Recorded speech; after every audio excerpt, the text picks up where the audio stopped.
Le psaume le plus long de la Bible, c'est le psaume 119. Et toute mon enfance, quand j'ouvrais ma Bible, je voyais le psaume 119. Je lisais 2 secondes et j'arrêtais. Enfin, je veux dire, ça prenait 4 pages de la Bible. Je me disais, mais c'est quoi ce psaume de taré limite. Je vais pas lire ça. J'ai pris courage, alors que maintenant je suis adulte. J'ai lu le psaume 119 et j'ai découvert un des plus beaux psaumes de la Bible, un des psaumes qui m'a le plus touché. Alors aujourd'hui, on découvre ce psaume ensemble. Ce qu'il faut savoir, c'est que c'est un psaume alphabétique. Le psaume 119 est un psaume alphabétique. C'est-à-dire que on a chaque passage dans le psaume qui est divisé sous les lettres hébraïques. C'est-à-dire qu'on va commencer par une section où toutes les phrases commencent par la lettre Aleph en hébreu.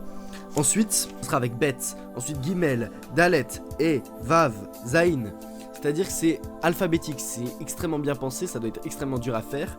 Donc, on a des sections, et chaque section commence par une même lettre. Dans la section Bet, c'est-à-dire la deuxième section, au verset 9, il y a cette phrase qui m'a totalement touché, que j'ai surlignée. « Comment un jeune homme aura-t-il une conduite pure ?» Ou alors, sur d'autres versions, on voit « Comment un jeune homme rendra-t-il sa marche pure ?» Alors quand on dit jeune homme dans la Bible, les jeunes filles ne vous sentez pas détachées, c'est-à-dire que on va parler aux jeunes gens. Comment un jeune homme, comment quelqu'un de jeune aura-t-il une conduite pure? C'est-à-dire marchera droit devant Dieu, sera pas dans le mal, mais sera bon. Comment il sera pur?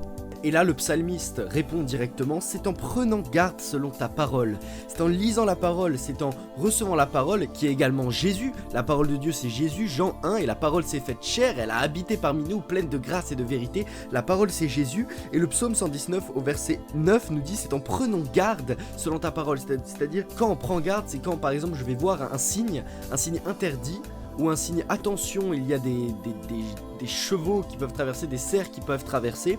Et en voyant ce panneau en triangle qui me dit de faire attention, je vais prendre garde. Et je vais regarder, je vais vraiment faire attention parce que je sais qu'ici ça peut être dangereux.